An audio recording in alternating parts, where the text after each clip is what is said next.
Good morning. પ્રભુનો આભાર માનીએ છીએ અને પ્રભુની સ્તુતિ કરીએ છીએ આજના આ સમય અને દિવસને માટે, ઈશ્વરની અજાયબ કૃપાને માટે, તેની દયાને માટે, તેની ભલાઈને માટે, તેના પ્રેમને માટે, તેના વિશ્વાસુપણાને માટે. વિશેષ કરીને માન્ય પાળક સાહેબ અને પાસ્ટોરેટ કમિટીનો હું ખાસ આભાર માનું છું કે CNI એલિસબ્રિજ મંડળીના ચર્ચ પ્રોજેક્ટને માટે આપે જે ઉદારતા બતાવી અને અમને આમંત્રિત કર્યા અને વિશેષ કરીને અમારો આવકાર કર્યો અને આજે આ રવિવાર CNI એલિસબ્રિજ મંડળીને માટે ફાળવવામાં આવ્યો, તેને માટે જાહેરમાં પાળક સાહેબ અને પાસ્ટોરેટ કમિટી અને CNI જાલોદ મંડળીના તમામ વાલાઓનો હું ખાસ આભાર માનું છું. પ્રભુનું જે વચન છે એમાંથી થોડો સમય આપણે વિચાર કરવાના છીએ. જ્યારે પણ પવિત્ર શાસ્ત્ર બાઇબલને આપણે વાંચીએ છીએ અને એ વિશે વિચારીએ છીએ ત્યારે એના વચનમાંથી બહુ અજાયબ અને અદ્ભુત બાબતો પ્રભુ આપણને હંમેશા શીખવતા આવ્યા છે અને શીખવે છે. એને માટે પ્રભુનો આભાર માનીએ છીએ. આજે જે વાત તમારી સમક્ષ હું મૂકીશ એ હાબેલના જીવન વિશે કહેવા માંગુ છું. એમાંથી એક વાત આપણે બધા જ સાથે મળીને શીખવાના છીએ. જે અર્પણ તમે કર્યું અને હું પણ કરું છું ને આપણે બધા જ કરીએ છીએ, પણ અર્પણની જે ભાવના છે, સમર્પણની જે ભાવના છે, એ બાઇબલ મને ને તમને જે શીખવે છે એ વિશે થોડો સમય આપણે વિચારવાના છીએ. પાળક સાહેબે 2 કે 3 વાત કીધી. ચર્ચ થોડું જ કામ બાકી છે, પાસ્ટર હાઉસ થોડું કામ બાકી છે, જે ચર્ચ ઓફિસ છે એ બહુ નાની છે માટે એને થોડી મોટી કરવાની છે અને ત્યાર પછી ઈશ્વરની ઈચ્છા હશે તો ચર્ચ હોલ નાનો ઓપન હોલ ઉપર શેડ કેવું નાખીને ત્યાં અલગ અલગ વિસ્તારમાં વાલાઓ રહે છે, ઘણી બધી જગ્યાએ ફ્લેટમાં રહેતા હોય અને તેથી કેટલીક સુવિધાઓ મળી રહે એ માટે ચર્ચ હોલની વ્યવસ્થા અને કિચન શેડ થોડોક તૈયાર થયો છે કોર્નર ઉપર GST સાઈડનો, અને એ પણ પરિપૂર્ણ કરવાનો છે. અને તેથી આજે ફરીને એકવાર અમને બોલાવ્યા છે ને તમે જે સહકાર આપ્યો એ માટે આભાર માનું છું. પ્રાર્થનામાં નમીએ, પ્રાર્થના કરીએ. સર્વ સમર્થ અમારા જીવતા પ્રભુ, અમે તમારો આભાર માનીએ છીએ અને તમારી સ્તુતિ કરીએ છીએ. આ દિવસ તમે અમારા જીવનમાં આપ્યો, તમારી પાસે આવવાને માટે, બેસવાને માટે, તમારી આસપાસ બેસીને નિહાળવાને માટે અને તમારું વચન શીખવાને માટે પ્રભુ તમે અમને લાવ્યા છો. ત્યારે તમારું વચન શીખવા અમને સહાય કરો. તમે બોલો કે જેથી કરીને અમે સાંભળી શકીએ અને એ વચનો અમારા જીવનને માટે, અમારા બધાના જીવનને માટે અને વિશેષ કરીને અમારા જીવનમાં આત્મિક જે બાબતો છે તેને માટે ઉત્તેજનનું કારણ બને એવી પ્રાર્થના કરતા મુજબર પાત્રને, સાંભળનાર સર્વને, સર્વ વિશ્વાસી ભાઈ બહેનોને તમારા હાથમાં સોંપતા અમારી પ્રાર્થના પ્રભુ ઈસુ ખ્રિસ્તના પવિત્ર અને પ્રેમાળ નામથી માંગુ છું. માટે સાંભળો, માન્ય કરો. આમીન. હિબ્રુઓનો પત્ર તેનો 11મો અધ્યાય અને તેના પ્રથમ 4 જે વચનો છે એમાંથી જે અભ્યાસ કે વાંચવામાં આવ્યા. સામાન્ય રીતે હિબ્રુઓનો પત્ર તેનો 11મો અધ્યાય એ વિશ્વાસના વીરોનું જે લિસ્ટ છે અથવા તો વિશ્વાસથી જીવી ગયેલા આદિ પિતાઓનું જે લિસ્ટ છે અથવા તો વિશ્વાસથી પોતાના જીવનને તેઓએ ચલાવ્યું એ વિશેની આખી સ્ટોરી અથવા તો વિશ્વાસના વીરોના જીવન વિશે ત્યાં લખવામાં આવ્યું છે. આપણા જે આદિ પિતાઓ થઈ ગયા તેઓનું જે જીવન હતું એ જીવન કોઈ રીતે સહેલું નહોતું. જો તમે ઇબ્રાહીમની વાત કરો કે ઈસાકની વાત કરો કે યાકૂબની વાત કરો, પણ એ જીવન કોઈ રીતે સહેલું નહોતું. ઘણી બધી વખત આપણને એવું લાગે છે કે આપણે કોઈક અઘરા સમયમાંથી પસાર થઈ રહ્યા છીએ, પણ બાઇબલ આપણને એવું શીખવે છે કે શરૂઆતના જે લોકોએ વિશ્વાસ કર્યો, ઇબ્રાહીમને તેડું આપ્યું ને એવું દેશમાંથી એને બહાર લાવ્યા, એ બધું મૂકવું ને પ્રભુની પાછળ ચાલવું એ કોઈ રીતે સહેલી બાબત નહોતી. પણ બાઇબલ આપણને એવું શીખવે છે કે આદિ પિતાઓ કે એ આદિ સેવકો કે જેઓએ ખ્રિસ્તમાં એટલે પ્રભુમાં અને એ પ્રભુમાં ઉમેરાઈને કેવી રીતે વિશ્વાસયુક્ત અથવા તો વિશ્વાસમાં જીવ્યા, ચાલ્યા અને આગળ વધ્યા. અને તેથી એમાંથી હાબેલના જીવનમાંથી કેટલીક વાત હું આપની સમક્ષ રજૂ કરવા માંગુ છું. સાથે મળીને આપણે શીખીશું શા માટે આ વચન આજે સવારે પ્રભુ આપણને આપે છે. કારણ કે હું વિશ્વાસ તો કરું છું, પણ હું વિશ્વાસમાં દ્રઢ બનું, મજબૂત બનું. મારી આસપાસ ગમે તે પરિસ્થિતિ હોય, ગમે તે સંજોગો હોય, મારો વિશ્વાસ જે છે એ કોઈ આસપાસના વાતાવરણ પર નથી, આસપાસની પરિસ્થિતિ પર નથી, પણ હું એક એવા ઈશ્વરને માનું છું, હું એક એવા ઈશ્વરને ભજું છું, હું એક એવા ઈશ્વરની સ્તુતિ કરું છું કે જે જીવંત છે, પવિત્ર છે, કે જે મારા અને તમારા માટે અને વિશ્વના દરેક વ્યક્તિને માટે આ પૃથ્વી પર આવ્યા. અને તેથી હિબ્રુ 11માં એવા જ સેવકોની, વિશ્વાસ રાખનાર ને વિશ્વાસમાં ચાલનાર સેવકોના જીવનો આજે પણ બોલે છે. અને તે વિશ્વાસના આદિ પિતા જ્યારે આપણે કહીએ છીએ ત્યારે માત્ર આદિ પિતા નહીં, પણ તેઓના જીવનો વિશે પણ આપણે વિચારવું જોઈએ. શું એ સમય સહેલો હતો? શું એ સમય સામાન્ય હતો? ના. જ્યારે પણ ઈશ્વરે એમને તેડ્યા ત્યારે એ સમય કોઈ રીતે સહેલો નહોતો. સંઘર્ષ, વતન, લોકો, ઘણું બધું છોડવું અને ઈશ્વરની પાછળ ચાલવું સહેજ પણ સહેલું નહોતું. પણ એ બધા સમયની અંદર તેઓએ ઈશ્વર પર વિશ્વાસ મૂક્યો અને આગળની મુસાફરીમાં તેઓ આગળ વધ્યા. અને તેથી આજે સવારે પ્રભુ આપણને એવું શીખવવા માંગે છે કે વિશ્વાસ એટલે એવી બાબત કે જેની આપણે આશા રાખીએ છીએ. અમે અમદાવાદથી નીકળ્યા ઝાલોદ આવવા, અમને વિશ્વાસ હતો કે અમે ઝાલોદ જઈશું. આપણે એક એવી આશા રાખીએ છીએ, જે વિશ્વાસ છે એક એવી આશા છે કે આપણે ત્યાં પહોંચીએ છીએ. ઇબ્રાહિમ નીકળ્યો માટે પહોંચ્યો. ઇબ્રાહિમ નીકળ્યો જ ના હોત એ પહોંચ્યો ના હોત. અને તેથી આજે સવારે વિશ્વાસ એટલે એક એવી બાબત કે જેની આપણે આશા રાખીએ છીએ, અને એ આશા એ ઈશ્વર ઉપર રાખીએ છીએ કે જે મને અને તમને પૂરું પાડનાર છે, મારી અને તમારી કાળજી લેનાર છે, મારી અને તમારી સંભાળ રાખનાર ઈશ્વર છે. અને તેથી કહે છે કે એવી આશા રાખીએ છીએ કે તે વસ્તુ આપણને મળી ગઈ છે. Praise the lord.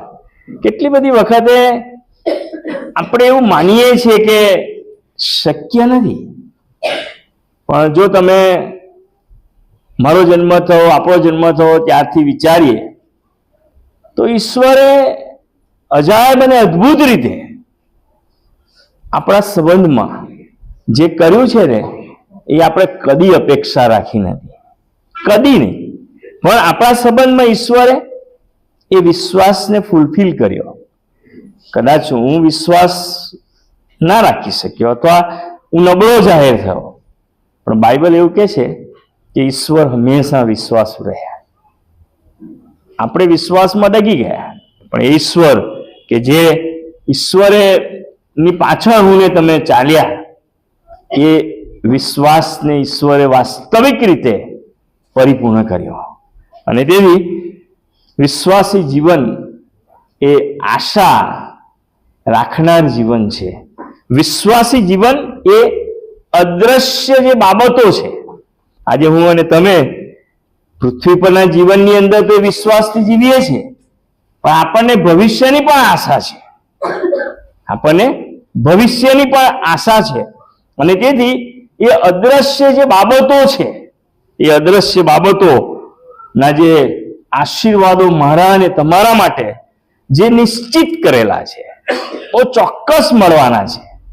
અને માટે આપણે જ્યારે પણ સુવાર્તા પ્રચાર કરીએ કે જ્યારે પણ પ્રભુનું વચન કહીએ, ત્યારે આપણે એ વ્યક્તિને એ વિશ્વાસમાં વધારે દ્રઢ બને એવું શીખવીએ છીએ કે જો તમે વિશ્વાસ રાખશો તો તમે જે આશા રાખો છો એ ભવિષ્યમાં તમારા સંબંધમાં પરિપૂર્ણ થશે. અને તેથી બહુ જ લાંબી વાત નહીં કહેતા, બાઇબલ આપણને જે કહે છે એ પ્રમાણે જે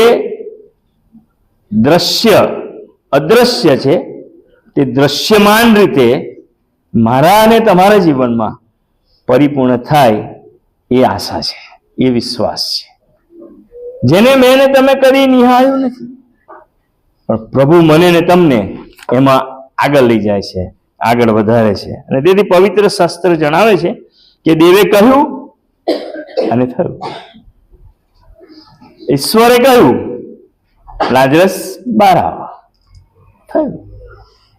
કદાચ એ મારા અને તમારા માટે આજે કેટલું સહેલું હશે મને ખબર નથી, પણ બાઇબલ કહે છે કે લાજરસની વાત જ્યારે પણ તમે વાંચો ત્યારે 11 યોહાન 11:43 કહે છે, કફન સાથે વીંટળાયેલો તે બહાર આવ્યો, કારણ કે દેવે કહ્યું, ઈશ્વરે કહ્યું. એ ઈશ્વર મને અને તમને પણ કહે છે, ઈશ્વર મારા અને તમારા જીવનમાં પણ એ કામ કરે છે.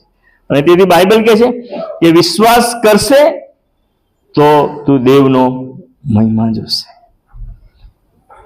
હું ઈશ્વરને મહિમાવાન જોવા માંગુ છું, પણ વિશ્વાસ કરતો નથી.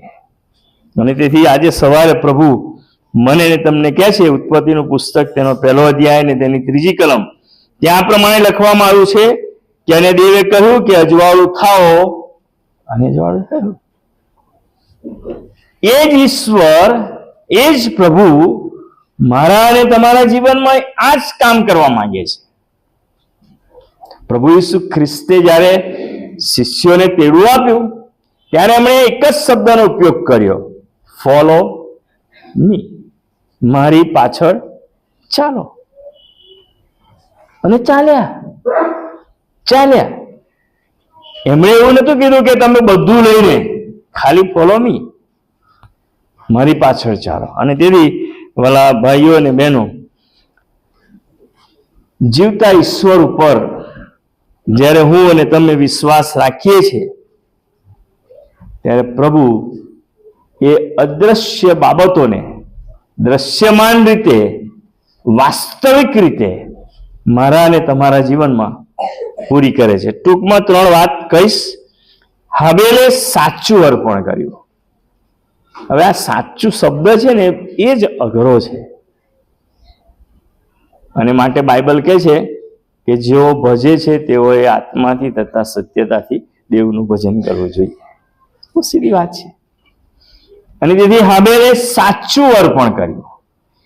એનો અર્થ એવો થયો કે ઘણા બધા અર્પણોમાં અથવા તો ઘણા બધા સમર્પણની પાછળ 2 વાત છુપાયેલી છે. કોઈ સાચું અર્પણ કરે છે અને કોઈ સાચું અર્પણ કરતો નથી. એનો જ ભાઈ કે જેણે એ ના કર્યું, સાથે જ ત્યાં, સાથે જ ઉછર્યા, ઈશ્વરે બંનેને જ પ્રેરણા આપી, પણ બાઇબલ એવું કહે છે કે હાબેલે સાચું અર્પણ કર્યું. બીજી જે વાત છે હું કહીશ, તેના સાચા અર્પણને કારણે બાઇબલ જ એવું કહે છે કે તેને ન્યાય ગણ્યો. મારા વિશે, તમારા વિશે કોઈ એમ કે આ માણસ બહુ સારો છે, એ ક્યારે કહી શકે? એ ક્યારે કહી શકે? કે જ્યારે મારા અને તમારા જીવનને વાંચે છે. લોકો આપણને વાંચે છે, આપણને ખબર હોય કે ના હોય, પણ મને ને તમને વાંચે છે. ત્રીજી વાત છે કે ન્યાય ઠરીને તે આપણા બધાને માટે સાક્ષી રૂપ ગણાયો. દેવે સાક્ષી આપી, બાઇબલ એવું કહે છે. તમે વાંચો 4થી કલમ અને બહુ જ અભ્યાસ કરો, શાંતિથી ઘરે જઈને વાંચજો. ચોથી કલમની અંદર બહુ સ્પષ્ટ લખી દેવામાં આવ્યું છે એના અર્પણ વિશે, એના ન્યાય વિશે અને એની સાક્ષી વિશે. અને તેથી ટૂંકમાં 3 વાત કહીને હું પૂરું કરીશ. આજે સવારે પહેલી જે વાત છે કે હાબેલે સાચું અર્પણ કર્યું. હિબ્રુઓનો પત્ર 11મો અધ્યાયને 4થી કલમ, ત્યાં લખ્યું છે કે વિશ્વાસથી હાબેલે કાઈનના કરતા વધારે સારું બલિદાન આપ્યું. એ એવું રજૂ કરે છે કે શું કાઈન એ કરી શક્યો ના હોત? કાઈન કરી શક્યો ના હોત? કેમ કે બાઇબલમાં એવું લખ્યું કે વિશ્વાસથી હાબેલે પોતાના ભાઈ કાઈન કરતા વધારે સારું અર્પણ કર્યું. એ જ એવું બતાવે છે કે અર્પણની પાછળ અથવા તો સમર્પણની પાછળ આપવાનો જે ભાવ છે, આપવાનું જે મન છે, આપવાનું જે હૃદય છે. અહીંયા બેઠેલા ઘણા યુવાનો બિલ ગેટ્સ વિશે સાંભળ્યું હશે કાં તો વિડીયો જોયો હશે. બિલ ગેટ્સ ઘણી બધી વખત એરોડ્રામ પર જતા હતા અને એક સમય એવો હતો કે એમના ખિસ્સામાં છૂટા પૈસા નહોતા, પૈસા જ નહોતા, અને ગરીબ છોકરો પેપર વેચતો હતો. સાંભળ્યું ને કે નહીં સાંભળ્યું? સાંભળો ફરી. અને બિલ ગેટ્સ એ છોકરાને કહે છે કે મારે પેપર જોઈએ છે પણ મારી પાસે પૈસા નથી. એ ગરીબ છોકરાએ એને પેપર આપ્યો. એવું એક ટાઈમ નહીં, 3 ટાઈમ બન્યું, બધાને ટાઈમ. અને એક સમય એવો આવ્યો કે 19 વર્ષ પછી 1.5 મહિના સુધી એ છોકરાને બિલ ગેટ્સે શોધ્યો. બહુ ટૂંકમાં, બહુ લાંબી સ્ટોરી છે. અને શોધતા એ છોકરો મળ્યો,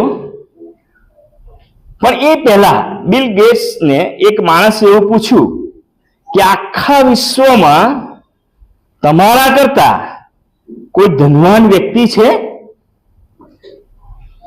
એટલે બિલ ગેટ્સે જવાબ આપ્યો.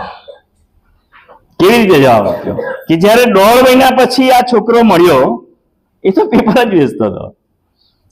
અને 19 વર્ષ પછી જ્યારે બિલ ગેટ્સ એટલા બધા પૈસા વાળા થઈ ગયા અને પછી છોકરાને એવું કીધું કે હું તને કંઈક મદદ કરવા માંગુ છું, ત્યારે એ છોકરાએ એવો જવાબ આપ્યો કે સાહેબ, તમે તો બહુ ધનવાન માણસ થઈ ગયા અને આજે તમે મને મદદ કરવા માંગો છો, પણ જ્યારે મેં તમને મદદ કરી ને ત્યારે તો હું ગરીબ હતો. Praise the lord, hallelujah. તમે સમજો છોકરા. અને એટલે બિલ ગેટ્સે પેલા માણસને કીધું કે મારા કરતા વિશ્વમાં સૌથી ધનવાન માણસ હોય તો આ છોકરો છે. મારી પાસે તો પૈસા આવ્યા ત્યારે હું મદદ કરવા ગયો, પણ એ તો ગરીબ હતો ત્યારે પણ એની પાસે જે હતું મને એને પેપર ફ્રી આપ્યું. કેટલી મોટી વાત કહી શકાય. એટલે વાલા ભાઈઓ અને બહેનો, બાળકો અને જુવાનો, આ નાના બાળકો એક દિવસ મોટા થવાના છે. અર્પણ, સાચા હૃદયનું અર્પણ, એનો અર્થ એવો હતો કે બિલ ગેટ્સ કરતા પણ આપવામાં પેલો માણસ આગળ હતો. અને તેથી આજે સવારે પ્રભુ મને અને તમને બહુ અજાયબ અને અદ્ભુત રીતે એવું જણાવવા માંગે છે કે જ્યારે હું અર્પણ કરું છું, સમર્પણ કરું છું, ત્યારે ઈશ્વર પ્રત્યેનો ભાવ, ભલે મારા ખિસ્સામાં 10 જ પૈસા કે 10 જ રૂપિયા છે, પણ મારો ભાવ ઈશ્વર માટે મોટો હોવો જોઈએ, વધારે મોટો હોવો જોઈએ. કારણ કે હું એવા ઈશ્વરની સમક્ષ જાઉં છું આપવા મૂકવા માટે કે જે ઈશ્વર પવિત્ર છે, જે ઈશ્વર વિશ્વનો ધણી છે, જે ઈશ્વરની પાસે અખૂટ ભંડારો છે, અખૂટ ભંડારો, એની પાસે કદી ખૂટે નહીં એટલું વિશ્વનું એનું છે. એને મને તમને આપ્યું છે. અને દીદી અને યહોવાએ હાબેલને તથા તેના અર્પણને માન્ય કર્યા. માન્ય કર્યાની જે પાછળ કંઈક વાત છુપાયેલી છે. એ એવી છે કે દેવને માટે હાબેલના મનમાં સન્માન હતું. એણે ઈશ્વરને, ગીત કરતા 9મા ગીતમાં કહે છે, મારા સંપૂર્ણ હૃદયથી હું યહોવાની સ્તુતિ કરીશ. એનો અર્થ એવો થયો કે સ્તુતિ તો બધા જ કરે છે, પણ સંપૂર્ણ હૃદયથી. સંપૂર્ણ હૃદયથી ક્યારે બની શકે કે ત્યાં મારું સર્વસ્વ પ્રભુની આગળ હું લઈ જાઉં છું. મારું બધું જ હું ઈશ્વરની આગળ લઈ જાઉં છું. અને તેથી દેવને માટે સન્માન, આદર ભાવ. હાબેલ એ જમાનામાં એટલું ઊંચા સ્થાને, એટલી હાઈટ ઉપર પ્રભુને માટે વિચારે છે. અને તેથી એ સાચા ભાવથી કરેલું અર્પણ ઈશ્વરે માન્ય કર્યું. ઘણી બધી વાર આપવાની જે ભાવનાઓ છે, લાગણીઓ છે, એ કદાચ આપણી મર્યાદાઓમાં હોઈ શકે, પણ બાઇબલ આજે સવારે મને ને તમને એનાથી કંઈ વધારે શીખવે છે. કારણ કે ઈશ્વર પણ વ્યવસ્થાના પ્રભુ છે. એ પણ વ્યવસ્થામાં માને છે.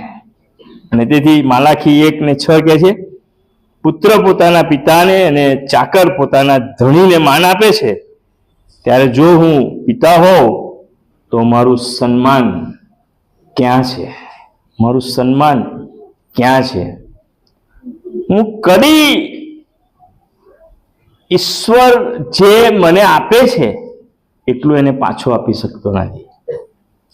ભલે એનું હજારો લાખો રૂપિયા આપી દઉં, પણ પ્રભુએ જે આપ્યું છે ને એની તોલે તો હું કદી આપી શકતો નથી.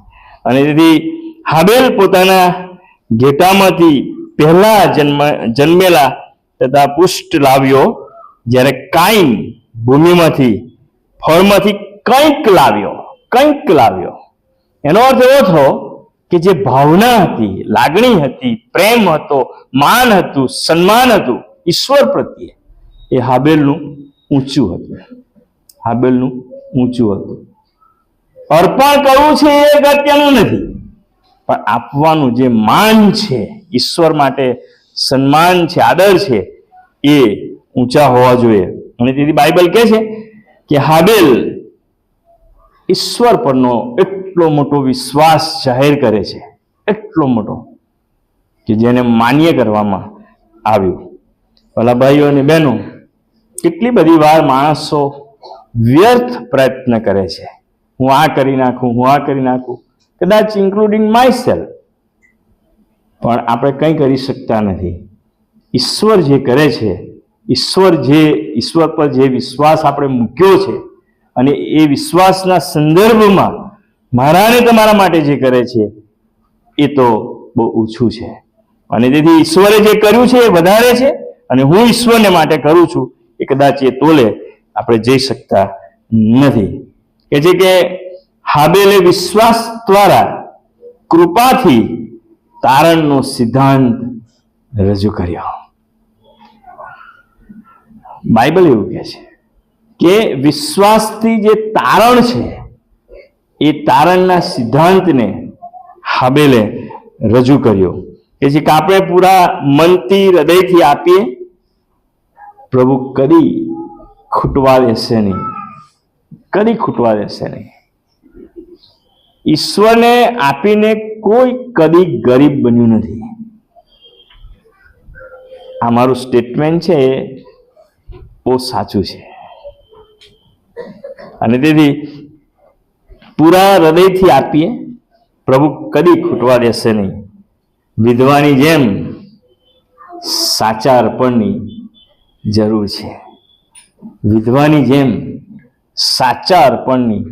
જરૂર છે. નીતિવચનનું પુસ્તક, તેનો 3 અધ્યાય 9 અને 10 કલમ. તારા દ્રવ્યથી તથા તારી પેદાશથી પ્રથમ ફળથી યહોવાનું સન્માન કર. બહુ સ્પષ્ટ લખ્યું છે. ઈશ્વરનું સન્માન કર. એમ કરવાથી પછી જે લખ્યું છે ને બહુ અદ્ભુત છે. તારી વખારો ભરપૂર થશે, તારી બખારો ભરપૂર થશે અને તારા દ્રાક્ષ કુંડો નવા દ્રાક્ષ રસથી ઉભરાઈ જશે. અને તેથી સાચા હૃદયનું અર્પણ એ પ્રભુ ઈચ્છે છે. એક મીણબત્તી બીજી મીણબત્તીને સળગાવે તો જે મીણબત્તી સળગતી હતી એને કઈ ગુમાવવાનું આવે? કશું ના આવે. કેમ કે એક મીણબત્તી સળગે છે એ બીજાને સળગાવે છે અને એ બંનેનો પ્રકાશ એ વધારે બીજાને માટે આનંદ ને આશીષનું કારણ બને છે. અને તેથી ભલા ભાઈઓ અને બહેનો, બાળકો અને જુવાનો, આપણું અર્પણ હાબેલની જેમ સાચું અર્પણ કે જે દેવ માન્ય કરે છે. બીજી વાત, સાચા ભાવથી અને હૃદયથી આપેલા અર્પણને કારણે તે ન્યાય ગણાયો. હવે આ બહુ મોટી ને ઊંડી વાત છે. કદાચ બહુ ઓછા કલાકની અંદર કે સમયની અંદર આપણે એને સમજી ના શકીએ, પણ ન્યાય ગણાયો. અયુબના વિશે બહુ સરસ વાત લખી છે. ન્યાય ને પ્રમાણિક કેટલા બધા સેવકોના જીવન વિશે ન્યાય શબ્દ લખવામાં આવ્યો છે કે તેઓ ન્યાય હતા, તેઓ ન્યાય ગણવામાં આવ્યા. હાબેલને પણ સાચા હૃદયથી ને ભાવથી એને જ્યારે અર્પણ કર્યું ત્યારે ઈશ્વરની આગળ તેને ન્યાય ગણવામાં આવ્યો. અને તેથી હીબ્રુ 11:4 આપણને કહે છે, કાઈન કરતા વધારે સારું બલિદાન દેવને આપ્યું, તેથી તે ન્યાય ગણાયો. તેથી બીજા કશાથી નહીં, કારણ કે આપવામાં એનું જે ઈશ્વર પ્રત્યેનો જે વિશ્વાસ ને એની જે ભાવનાઓ હતી એ આપણે ત્યાં જોઈ શકીએ છીએ. કે છે કે હાબેલે સાચા હૃદયથી ઈશ્વર પરના વિશ્વાસને કારણે તેણે દેવની આધીનતાને સ્વીકારીને એ અર્પણ કર્યું, માટે તેને ન્યાય ગણવામાં આવ્યો. જ્યોર્જ કટિંગ આ પ્રમાણે કહે છે કે દેવે હાબેલને તેની અંગત લાયકાતને લીધે નહીં ન્યાય નહોતો ગણ્યો, પણ તેના અર્પણની શ્રેષ્ઠતા એટલી બધી હતી. હું જે કહું છું એ સમજવા જેવું છે. જ્યોર્જ કટિંગ કહે છે કે દેવે હાબેલને તેની અંગત લાયકાતને લીધે ન્યાય નહોતો ગણ્યો, પણ તેના અર્પણની શ્રેષ્ઠતા, તેના પરનો વિશ્વાસ તેને ન્યાય બનાવ્યો. કેટલી બધી મોટી વાત છે. હું શું આપું છું, હું કેવી રીતે આપું છું, એ બહુ જ અગત્યનું છે. અને તેથી વાલા ભાઈઓ અને બહેનો, પ્રભુ ઈસુ ખ્રિસ્તના સર્વશ્રેષ્ઠ બલિદાનને યાદ કરીએ. બાઇબલ રોમન 3:28 કહે છે, માટે અમે સમજીએ છીએ કે માણસ નિયમશાસ્ત્ર પ્રમાણેની કરણી વગર વિશ્વાસથી ન્યાય ઠરે છે. ઈશ્વર એટલે કે પોતાના દીકરા પ્રભુ ઈસુ ખ્રિસ્તનું જે સર્વશ્રેષ્ઠ અર્પણ હતું, આ દુનિયાની અંદર પ્રભુ ઈસુ ખ્રિસ્ત સિવાય બીજું કોઈ સર્વશ્રેષ્ઠ અર્પણ નહોતું, અને તે ઈશ્વરે મારા અને તમારા માટે કર્યું. અને તેથી ભજન સંગ્રહમાં સરસ વાત લખી છે, સ્વર્ગનું સુખ તે મૂકી દીધું, માનવ દુઃખ નિહાળી. મને ને તમને એણે નિહાળ્યા, મને ને તમને અમે જોયા, મને ને તમને જાણ્યા, અને મારા અને તમારા માટે સર્વશ્રેષ્ઠ જે હતું ઈશ્વરની પાસે હતું એમણે આ જગતની અંદર મોકલી આપ્યું. કારણ કે તેમણે મને ને તમને પણ શ્રેષ્ઠ ગણ્યા, મને ને તમને પણ કિંમતી ગણ્યા, મને ને તમને પણ મૂલ્યવાન ગણ્યા, અને માટે એ સર્વશ્રેષ્ઠ અર્પણ મારા અને તમારા માટે કરવામાં આવ્યું. ફિલિપીઓનો પત્ર તેનો 3 અધ્યાય એની 9મી કલમ, અને તેની સાથે એકરૂપ થાવ અને નિયમશાસ્ત્રના પાલનથી મારું જે ન્યાયપણું છે તે નહીં, પણ ખ્રિસ્ત પરના વિશ્વાસ દ્વારા દેવથી જે ન્યાયપણું વિશ્વાસથી મળે છે તે મારું થાય. દેવ પરના વિશ્વાસથી જે ન્યાયપણું મળે છે એ બીજાનું તો થાય, પણ એ મારું પણ થાય, એ મારું થાય. અને તેથી આજે સવારે પ્રભુ એવું ઈચ્છે છે કે સાચા અર્પણને કારણે એ ન્યાય ગણાયો અને ગણવામાં આવ્યો. હું અને તમે પણ એ ભાગમાં જોડાઈએ, એમાં જોડાઈએ કે મારા માટે બીજા કોઈ વ્યક્તિ સાક્ષી આપે એની જરૂર નથી, મારા માટે પ્રભુ સાક્ષી આપે એની જરૂર છે. અને તેથી ઉત્પત્તિનું પુસ્તક તેનો 15મો અધ્યાય અને 6ઠી કલમ, અબ્રાહમ પાસે દેવનું વચન આવ્યું, કલમ 6, 15 અને 6, અને તેણે યહોવા પર વિશ્વાસ કર્યો અને તે તેણે ન્યાયપણાને અર્થે તેના લાભમાં ગણ્યું. એના લાભમાં ગણ્યું. જુઓ તો ખરા કેટલી બધી મોટી સાક્ષીઓ મારીને તમારી સમક્ષ પવિત્ર શાસ્ત્ર બાઇબલમાં લખવામાં આવી છે.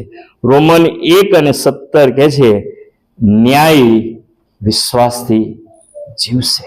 ન્યાય વિશ્વાસથી જીવશે.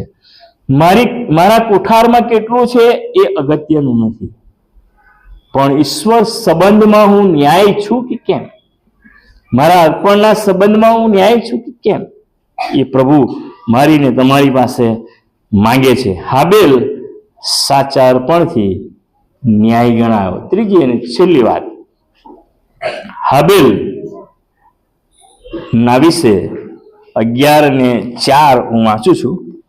વિશ્વાસથી હાબેલે કાઈન કરતા વધારે સારું બલિદાન દેવને આપ્યું, તેથી તે ન્યાય છે એવી તેના સંબંધમાં સાક્ષી પૂરવામાં આવી.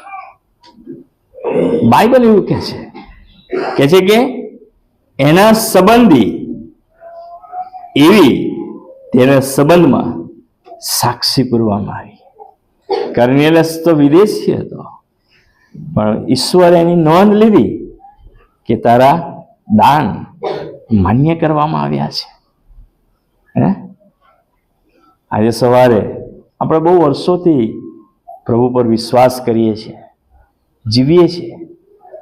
શું મારા જીવનમાં પ્રભુએ જે મને આપ્યું છે એ ઈશ્વર સાથેના સંબંધમાં ખરેખર હું આપી શક્યો છું કે આપી શકી છું?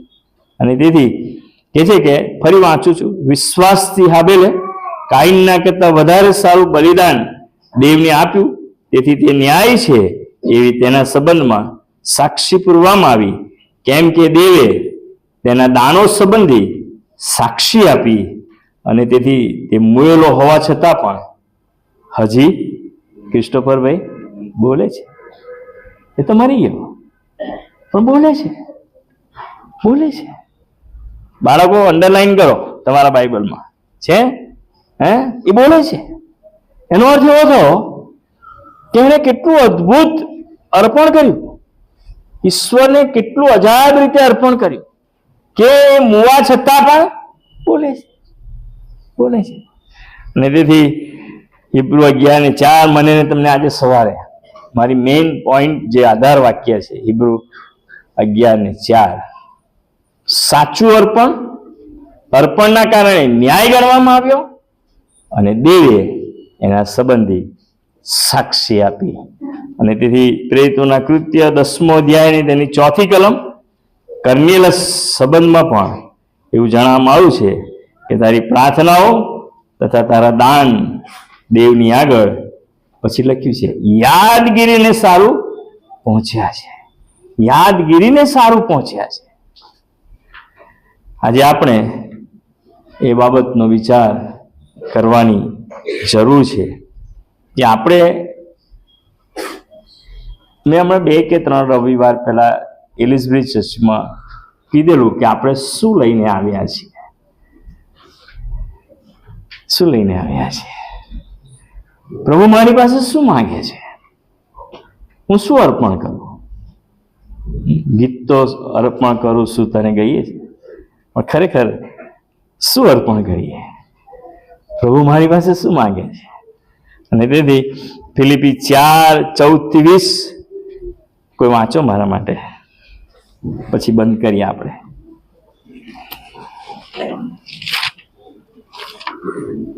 ફિલિપી 4:14-20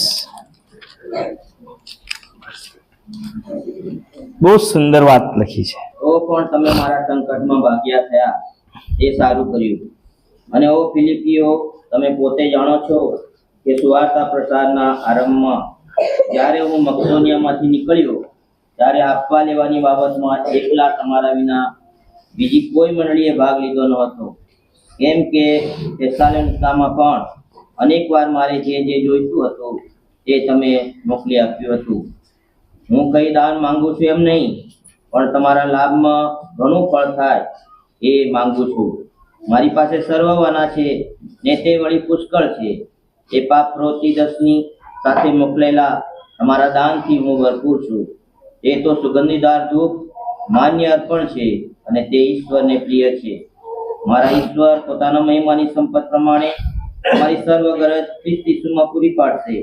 આપના ઈશ્વર તથા પિતાને સર્વકાળ મહિમા હો. આમેન અને આમેન. કેટલી સરસ વાત લખી છે. કહે છે કે તમારા દાનથી હું ભરપૂર છું. તે તો સુગંધીદાર ધૂપ માન્ય અર્પણ છે, અને તે દેવને પ્રિય છે. તે દેવને પ્રિય છે. આજે સવારે પ્રભુ મારી અને તમારી પાસે હાબેલના જીવનની 3 વાત, સાચું અર્પણ, સાચા હૃદયથી કરેલા અર્પણને કારણે તે ન્યાય ગણાયો, અને ઈશ્વરે તેના સંબંધી સાક્ષી આપી, અને તે મોયેલા છતાં પણ બોલે છે. પ્રભુ મને ને તમને એવી કૃપા આપે, એવી આશીષ આપે. મારા વિશે, આપણા વિશે પ્રભુનો અભિપ્રાય કેવો છે? શું હું જે ઈશ્વરે મને આપ્યું છે એવું અર્પણ કરવાને માટે તૈયાર છું? શાંત રહીએ, પ્રભુનો આભાર માનીએ, પ્રભુની સ્તુતિ કરીએ કે પ્રભુ અમે તમારા ઘરમાં છીએ ત્યારે આજે સવારે હાબેલના જીવનમાંથી, એ વિશ્વાસના આદિ પિતાઓના જીવનમાંથી ઘણી બધી બાબતો અમે શીખ્યા છીએ. અમને પણ એવા બનાવો કે અમે તમે જે કહો છો એ કરી શકીએ. પ્રાર્થનામાં જોડાઈએ, પ્રાર્થના કરીએ. સર્વ સમર્થ અમારા જીવતા પ્રભુ, અમે તમારો આભાર માનીએ છીએ આજના આ રવિ દિનને માટે. વિશ્વાસી ભાઈ બહેનો તરીકે તમારી પાસે અમે બેસી શક્યા. તમારા અજાયબ અને અદ્ભુત વચનો પ્રભુ અમે શીખી શક્યા. પ્રભુ આજે પણ તમે અમને એક પડકાર આપ્યો છે. જે હાબેલે અર્પણ કર્યું અને કાઈન કરતા શ્રેષ્ઠ અર્પણ કર્યું. દેવે જગત પર એટલો બધો પ્રેમ કર્યો કે તેમણે પોતાના દીકરા પ્રભુ ઈસુ ખ્રિસ્તનું સર્વશ્રેષ્ઠ બલિદાન અર્પણ અમારા માટે કર્યું. પ્રભુ અમને સમજવા અને સ્વીકારવા અને એ પ્રમાણે ચાલવા અને જીવવા અમને મદદ કરો. વચનને માટે અને તમારી આશીષને માટે આભાર માનતા અમારી પ્રાર્થના પ્રભુ ઈસુના નામથી માગીએ છીએ. માટે સાંભળો, માન્ય કરો. આમેન.